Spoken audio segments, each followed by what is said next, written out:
Bonjour à tous et à toutes, soyez les bienvenus. Vous êtes au Trésor du ciel, l'émission tous les matins à 8 heures. Je suis là pour vous apporter la parole de Dieu, un suivi d'enseignement.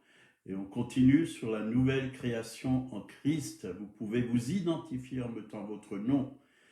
Bonjour Hervé, sois le bienvenu en ce jour, que Dieu vraiment te bénisse, t'utilise pour sa gloire, pour son honneur. Voilà, on continue cette émission. Aujourd'hui, on va parler du don de prophétie. Hier, on a parlé du don d'opérer des miracles. Et demain, on va parler des langues, du don des langues. Après-demain, l'interprétation des langues. C'est très intéressant de pouvoir écouter ce que Dieu nous dit au travers de tout cela. Voilà, je crois que l'émission va maintenant commencer. C'est l'heure, on va prier. Seigneur, merci pour ta parole qui est la vérité. Nous en avons besoin chaque jour. Nous avons besoin de nous nourrir de ta parole, mais aussi surtout d'obéir à ta parole. Merci parce qu'elle est la vérité, parce qu'elle nous encourage, elle nous renouvelle, elle nous libère, elle nous guérit, elle nous conduit. Merci pour le Saint-Esprit. Merci Saint-Esprit, tu es là, tu es avec nous et tu es le divin enseignant. Et nous voulons écouter ta voix encore aujourd'hui pour que nous puissions être instruits par toi. Merci Saint-Esprit pour ta présence, pour tout ce que tu fais dans les cœurs, dans les vies. Merci pour le renouvellement de l'intelligence. Au nom de Jésus, Amen. Amen, amen, amen. Voilà, le don de prophétie, ça fait partie des dons du Saint-Esprit.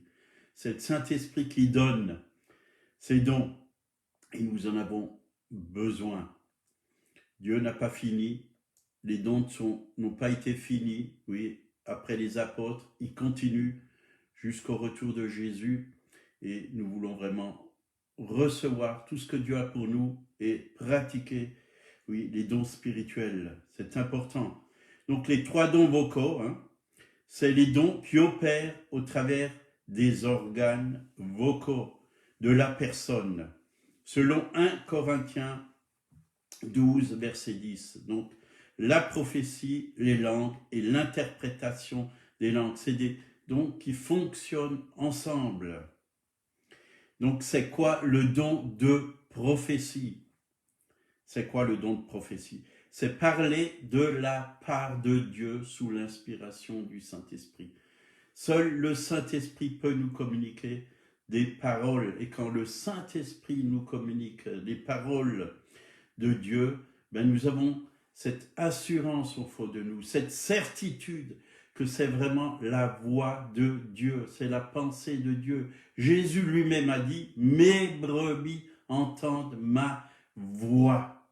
Combien de fois j'ai eu des paroles pendant le culte, pendant la louange, oui, des paroles prophétiques au fond de mon cœur, et je savais que ça venait de Dieu. Déjà, quand Dieu déposait ses paroles, j'avais la paix, j'avais la certitude, et je savais que c'était lui. Alors, on peut donner ces choses. C'est important de édifier, encourager et d'instruire, affermir, réconforter ceux qui sont autour de nous. Et Dieu veut nous utiliser. On est tous appelés à être utilisés. La Bible dit on peut tous prophétiser.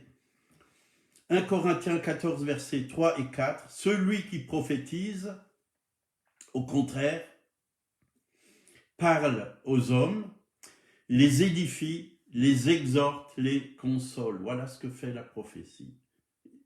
Édifie, exhorte et console. Et c'est ce qu'on a besoin. C'est ce que l'Église a besoin. Donc, Dieu veut nous instruire, nous affermir, nous réconforter. Et la Bible nous dit dans 1 Thessaloniciens 5, versets 19 à 21, « N'éteignez pas l'esprit, ne méprisez pas les prophéties, mais examinez toutes choses, retenez ce qui est bon, abstenez-vous de toute espèce de mal. Donc, Paul met en garde contre les erreurs. On peut faire des erreurs, et c'est vrai qu'on a déjà vu, et certainement vous aussi, dans notre assemblée, des gens qui sont nus, puis ils ont commencé à ouvrir la bouche et prophétiser des choses qui n'étaient pas à la gloire de Dieu. C'était vraiment leur pensée, c'était leur chair, c'était pas l'Esprit de Dieu. Et nous devons être attentifs, parce que la Bible dit que aussi, dans les derniers temps, il y aura des faux frères, des faux apôtres, des faux prophètes, et nous devons examiner toutes choses. Là, il nous a dit dans 1 Thessaloniciens, examinez toutes choses, retenez ce qui est bon. Ça veut dire que il y a des choses qui ne peuvent pas être, il y a des choses qui ne sont pas bonnes. S'il nous a dit retenez ce qui est bon, donc c'est comme les billets. Parfois il y a des vrais billets. Ma femme, elle a travaillé à la caisse au Leclerc, et elle recevait des billets. Parfois il y en avait des bons qui étaient des vrais, et parfois il y en avait des faux. Et on lui a appris comment reconnaître les vrais des faux. Et le Saint-Esprit nous apprend, vraiment nous donne le discernement, ce qui vient de Dieu et ce qui ne vient pas de Dieu. De toute façon, tout ce qui vient de Dieu, ça confirme toujours la parole de Dieu. C'est pourquoi il est important de connaître la parole de Dieu, d'être rempli de la parole de Dieu. Et pas simplement la lettre morte, mais la parole vivante, c'est-à-dire la parole révélée de Dieu. Et c'est vrai que nous pouvons rejeter tout ce qui n'est pas de Dieu. Si quelqu'un vient, vous apporte une prophétie, si vous êtes mal à l'aise en recevant ces paroles, vous pouvez rejeter tout en bloc et dire « Seigneur, je refuse ces choses, ça ne vient pas de toi, ça ne me parle pas, et ça me fait plus de mal qu'autre chose, ben je la rejette. » C'est important de ne pas accepter ces choses. Et combien de fois j'ai eu des gens comme ça qui sont venus vers moi, ils m'ont dit ah, tel et tel frère en dehors de l'église est venu et m'a prophétisé ci et ça. Et je me suis senti mal à l'aise. Et je lui ai dit, pourquoi tu acceptes cette prophétie si tu t'es senti mal à l'aise, si elle ne confirmait pas ce qu'il y a au fond de ton cœur, si elle ne t'apportait pas la paix, si elle ne t'apportait pas une vraie direction, un réconfort, oui, si elle ne t'apportait pas une instruction qui était pour ton bien. Alors, rejetez tout ça en bloc. Voilà. Ne méprisez pas les prophéties. C'est vrai, il y a des églises, ils veulent pas. Ils veulent pas que le don de prophétie soit utilisé. Et pourquoi ils veulent pas? Certains ne veulent pas parce que parfois il a été mal utilisé. Mais c'est pas parce qu'il y a des faux billets qu'il n'y en a pas de vrais. C'est pas parce qu'il y a des fausses prophéties qu'il n'y en a pas de vrais. Alors, nous devons quand même être ouverts à l'esprit. N'éteignez pas l'esprit. Une église doit vraiment accepter, oui, que les dons spirituels se manifestent dans son sein. C'est très important. Parce que les dons spirituels, ça donne la vie. Les dons spirituels, ça fortifie, ça encourage, ça nous pousse à aller plus loin avec Dieu. Moi, j'aime, oui, les paroles prophétiques. Bien sûr, celles qui viennent de Dieu. J'aime prophétiser. Quand je reçois quelque chose, j'aime le donner parce que je sais que si je donne ce que Dieu me donne pour quelqu'un ou pour une assemblée, ça peut que leur faire du bien. Donc, examiner toutes choses, ça c'est très important, et retenir ce qui est bon. Donc, c'est comme un poisson. Vous savez, un poisson, et Don Quichotte le disait, un poisson, dans un poisson, il y a la chair, c'est bon, mais il y a aussi les arêtes. Et les arêtes, c'est pas bon. On ne peut pas manger les arêtes, ça pique. Et c'est pareil avec la prophétie. Il faut mettre de côté ce qui n'est pas à la gloire de Dieu. Et parfois, certaines prophéties sont dans l'esprit. Ça commence dans l'esprit, mais il y a aussi des choses qui viennent de l'homme. Et il ne faut pas toujours tout accepter. Il faut retenir ce qui est bon et ce qui n'est pas bon. Il faut le mettre de côté, tout simplement. 1 Corinthiens 14, verset 29. Pour ce qui est des prophètes, que 2 ou 3 parlent et que les autres jugent. Oui, dans le Nouveau Testament, les prophètes, quand ils étaient réunis, ils étaient ensemble, ils étaient plusieurs. Et on les laissait parler, puis il y en a d'autres. L'esprit des prophètes est soumis aux prophètes. Hein. Il y en a d'autres qui jugeaient si c'était bon, si c'était pas bon, ce qui venait de Dieu, ce qui venait pas de Dieu. Et c'est important qu'aujourd'hui, un prophète ne soit pas toujours seul, qu'il puisse travailler en équipe. D'ailleurs, les premiers apôtres, les premiers disciples, les premiers chrétiens, ils travaillaient en équipe. C'était des équipes apostoliques, apôtres, prophètes, évangéliques. Ils travaillaient ensemble. Et c'est bon de pouvoir travailler en équipe, de ne pas vouloir être seul. D'ailleurs, dans notre assemblée, on a décidé d'être une équipe. On est 5 personnes qui apportent la parole de Dieu et où on se réunit hier c'était samedi, on s'est réunis de midi jusqu'à 6 heures du soir, on a mangé ensemble, puis on a partagé, on a prié, hein, on a partagé la parole, on s'est encouragé les uns les autres et on a écouté l'Esprit de Dieu. Et c'est important d'être une équipe. Une équipe. D'ailleurs, dans Apocalypse 19, verset 10, il nous a dit « Car le témoignage de Jésus est l'esprit de prophétie. » Le témoignage de Jésus est l'esprit de prophétie. Ça veut dire quoi? L'esprit de prophétie témoigne toujours de Jésus-Christ, élève Jésus, exalte Jésus, glorifie Jésus. Jamais un homme ou une personne. C'est toujours Dieu qui est glorifié. C'est toujours Jésus qui est glorifié, qui est élevé, qui est exalté. Et c'est lui le centre de notre vie. Et Jésus doit être mis vraiment au centre de notre vie. Nous devons être des croyants comment on dit ça? Exempts. Oui, voilà, Christ au milieu. C'est plus simple, il y a des mots qui sont parfois difficiles. Christ doit être au centre de nos vies. C'est lui que nous voulons. 1 Timothée, chapitre 1, verset 18. Le commandement que je t'adresse, Timothée, mon enfant, selon les prophéties faites précédemment à ton sujet, c'est que d'après elles, tu combattes le bon combat en gardant la foi et une bonne conscience. Cette conscience, quelques-uns l'ont perdue et ont fait naufrage par rapport à la foi. Donc là, l'apôtre Paul voulait encourager son fils, Timothée, son fils spirituel, oui, à garder vraiment, qu'il garde ces prophéties qu'il a reçues, parce qu'il a reçu des promesses au travers des paroles prophétiques, et qu'il puisse continuer, ne pas se décourager. C'est vrai que parfois on passe par des temps difficiles, puis on oublie toutes les promesses de Dieu.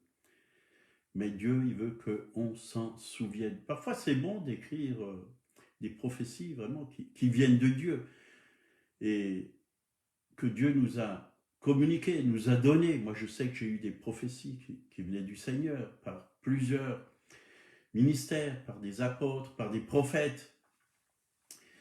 Et j'ai gardé ces prophéties et bien souvent, le Saint-Esprit vient me les rappeler et ça m'encourage, ça me fortifie. Quand je passe par des moments difficiles, je dis, j'ai eu ces promesses, je vais continuer jusqu'à ce que ces promesses puissent s'accomplir dans ma vie. C'est important, oui, de regarder, oui, que nous marchons, oui, et que nous puissions être encouragés, oui, par le Saint-Esprit, ce qui nous a communiqué, peut-être il y a 1 an, 2 ans, 5 ans, 10 ans, ou 15 ans, ou 20 ans, ça dépend le temps que vous soyez, le temps que vous êtes dans la foi. Moi, je sais que j'ai vu des prophéties tout au début de ma nouvelle naissance, il y a plus de 40 ans, et parfois il y a des choses qui me reviennent, quoi.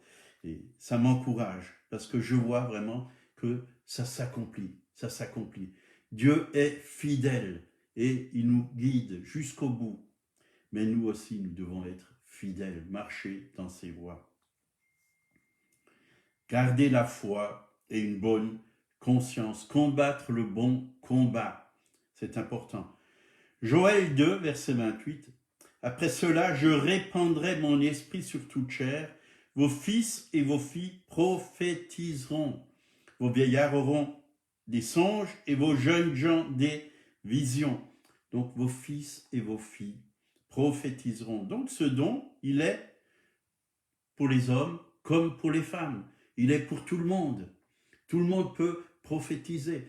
D'ailleurs, même pendant le réveil, si vous avez étudié un peu le réveil qui s'est passé dans les Cévennes, des enfants prophétisaient de 10, 12 ans, et même des bébés dans le berceau qui prophétisaient. Le Saint-Esprit peut saisir des enfants pour parler au travers eux, pour nous encourager, pour nous prévenir de certaines choses aussi. Voilà, important de réaliser que Dieu peut parler au travers de toutes sortes de personnes. Dieu m'a parlé même au travers de quelqu'un qui n'était pas vraiment converti un jour. J'ai demandé à Dieu quelque chose, puis je suis sorti de chez moi, puis il y a une personne qui m'a parlé. Je savais que c'était la voix de Dieu. Dieu n'est pas limité. Il peut utiliser n'importe qui. Il peut même utiliser quelqu'un qui n'est pas converti pour vous parler. Donc vos fils et vos filles prophétiseront. Donc ce don est pour les femmes comme pour les hommes. Hein? Bien sûr, il est utilisé souvent, la plupart du temps, par des gens qui sont remplis du Saint-Esprit. Mais bon, on ne peut pas limiter Dieu. Vous voyez, comme je vous ai dit, quelqu'un m'a parlé, mais cette personne, elle n'était pas dans l'esprit, mais Dieu l'a utilisé. Je ne sais pas pourquoi, Dieu l'a utilisé. Et je savais que c'était la voix de Dieu. J'ai vraiment entendu la voix de Dieu au travers de cette personne.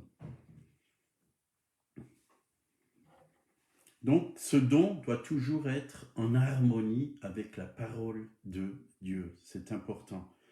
Et on voit l'accomplissement de cette prophétie de Joël hein, dans les derniers temps. Hein. Je répandrai de mon esprit sur toute chair. À la Pentecôte, ça s'est réalisé. L'Esprit de Dieu est venu. Acte 2, versets 15 à 18. C'est l'accomplissement du prophète Joël. Il est écrit « Ces gens ne sont pas ivres, comme vous le supposez, car c'est la 3e heure du jour. » Mais c'est ce qui a été dit par le prophète Joël.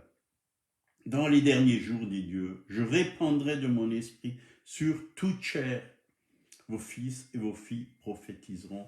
Vos jeunes gens auront des visions et vos vieillards auront des songes. Oui, sur mes serviteurs et sur mes servantes, ce jour-là, je répandrai de mon esprit et ils prophétiseront. » Et c'est vrai que de plus en plus, certaines églises s'ouvrent vraiment aux dons spirituels, au baptême du Saint-Esprit, et Dieu se manifeste. Certains ne le font pas, c'est leur affaire, hein. Je ne veux pas juger s'ils sont nés de nouveau, c'est nos frères et sœurs, nous les aimons, nous pouvons prier pour eux, mais je crois que l'Église, avec un grand E, est appelée à recevoir toute chose de Dieu, a besoin aussi des dons spirituels, comme du baptême du Saint-Esprit. Et c'est ça qui va édifier l'Église, encourager l'Église à aller plus loin, à vivre par l'Esprit. Même déjà dans l'Ancien Testament, on peut voir, oui, ce don qui a été exercé avec Moïse. Nombre 11, verset 26 à 30. Il y eut 2 hommes, l'un appelé Eldad et l'autre Médad, qui étaient restés dans le camp sur lequel l'Esprit reposa, car ils étaient parmi les inscrits,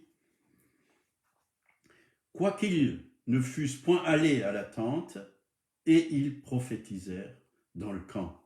Un jeune garçon courut, l'annonça à Moïse, et dit « Eldad et Médad prophétisent dans le camp. » Et Josué, fils de Nun, prit la parole et dit, « Moïse, mon Seigneur, empêche-les. » Moïse lui répondit, « Es-tu jaloux pour moi, puisque tout le peuple de l'Éternel est composé de prophètes, et veuille l'Éternel mettre son esprit sur eux. » Et Moïse se retira au camp, lui et les anciens d'Israël.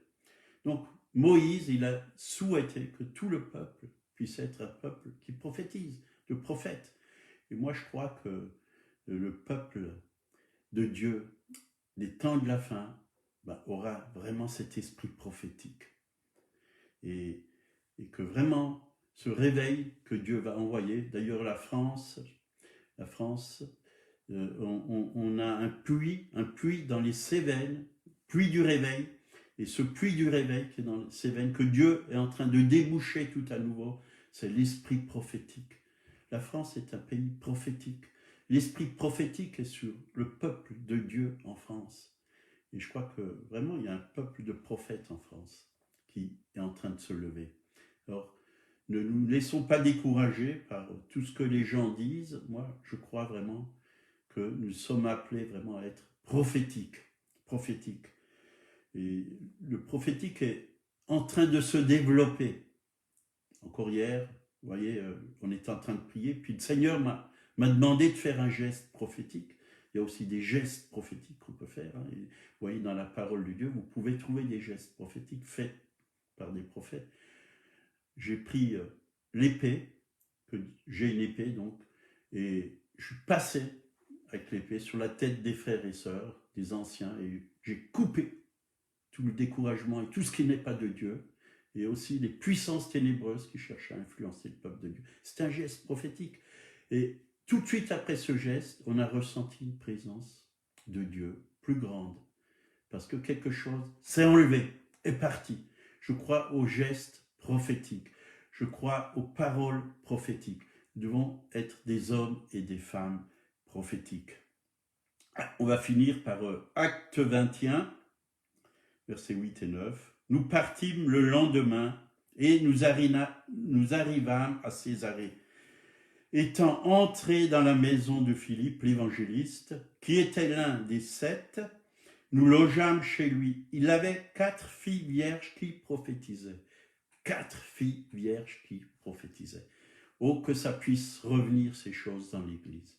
Que dans nos maisons, les enfants puissent prophétiser. Que les enfants puissent vraiment apporter vraiment des paroles qui viennent de Dieu.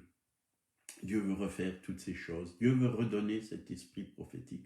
Soyons ouverts, mais bien sûr, ayons aussi le discernement, que Dieu nous donne le discernement et que nous puissions vraiment retenir ce qui est bon et rejeter ce qui n'est pas bon. C'est comme le poisson, manger la chair et rejeter les arêtes.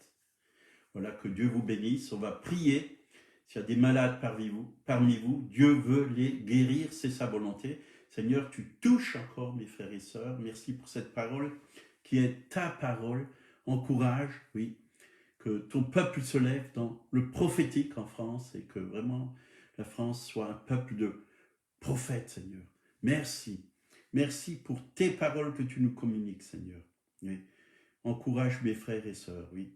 Ce matin, s'il y a des malades, Seigneur, touche-les par ton esprit, parce que ton esprit guérit encore aujourd'hui. Tu as dit que dans tes meurtrissures, nous avons été guéris, que tu as porté nos péchés et nos maladies à la croix de Golgotha. Nous voulons croire que tout est accompli, Seigneur, que les maladies quittent nos corps, que les douleurs quittent nos corps. Au nom de Jésus, nous ordonnons, Seigneur, oui, au corps de recevoir la guérison. Amen. Si vous ne connaissez pas Jésus, il est vivant. Il vous aime. Il n'est pas resté dans la tombe il y a 2000 ans. C'est vrai, on l'a crucifié, on l'a tué. Mais c'était pour nous qu'il est mort. C'est pour chacun d'entre nous qu'il est mort. C'est pour vous, si vous ne le connaissez pas, il veut se révéler à vous. Il veut rentrer dans votre vie, dans votre cœur. Ouvrez-lui la porte de votre cœur et il va venir avec sa paix, sa joie, son amour, son pardon, parce qu'il veut pardonner tous vos péchés. Reconnaissez que vous êtes un pécheur, que vous avez besoin de la grâce de Dieu. Son sang a coulé et va vous purifier. Il va vous donner une vie nouvelle, un cœur nouveau, un esprit nouveau. Vous allez devenir une nouvelle création en lui. Et je vous encourage vraiment à faire cette expérience. Donnez votre vie au Seigneur. Il vous aime. Il a le meilleur pour vous. Que Dieu vous bénisse. Et à demain, à 8h, je serai là. On va continuer. À bientôt.